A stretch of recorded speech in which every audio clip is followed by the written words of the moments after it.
ಈಗ 25ಕ್ಕೆ ಹೆಣ್ಮಕ್ಳು ಮದುವೆ ಮಾಡ್ಕೊಳ್ತಿಲ್ಲ.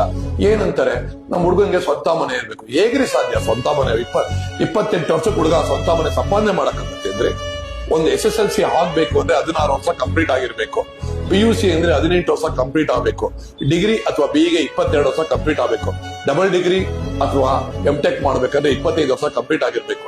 25 ವರ್ಷ ಅವ್ನು ಓದ್ಬಿಟ್ಟು ಒಂದ್ ಕೆಲ್ಸಕ್ಕೆ ಹೋದ್ರೆ ಅವ್ನಿಗೆ ₹1,00,000 ಸಂಬಳ ಕೊಡ್ತಾರೆ, 20,000 25,000 ಕೊಡ್ತಾರೆ.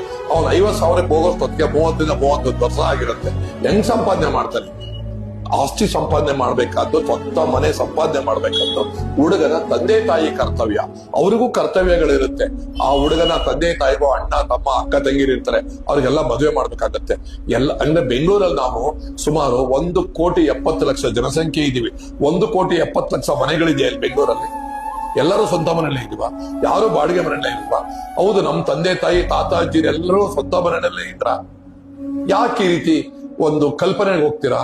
ಬಾಳುವ ಯೋಗ್ಯತೆ ನಿಮ್ಮಲ್ಲಿ ಇರ್ಬೇಕು, ಬಾಳಿಸೋ ಯೋಗ್ಯತೆ ಅವನಲ್ಲಿದ್ರೆ ಎಷ್ಟೊತ್ತಿರಿ ಒಂದು ಸ್ವಂತ ಮನೆ ಸಂಪಾದನೆ ಮಾಡೋದು. ಇಬ್ಬರು ಸಂಪಾದನೆ ಮಾಡಿದ್ರೆ ಒಬ್ಬರ ಸಂಪಾದನೆಯಲ್ಲಿ ಜೀವನ ಮಾಡ್ಕೊಂಡು ಮತ್ತೊಬ್ಬರ ಸಂಪಾದನೆ ಉಳಿಸ್ಕೊಂಡು ಒಂದ್ ಸೈಟೋ ಮನೆನೋ ಮಾಡ್ಕೋಬಹುದಲ್ವಾ?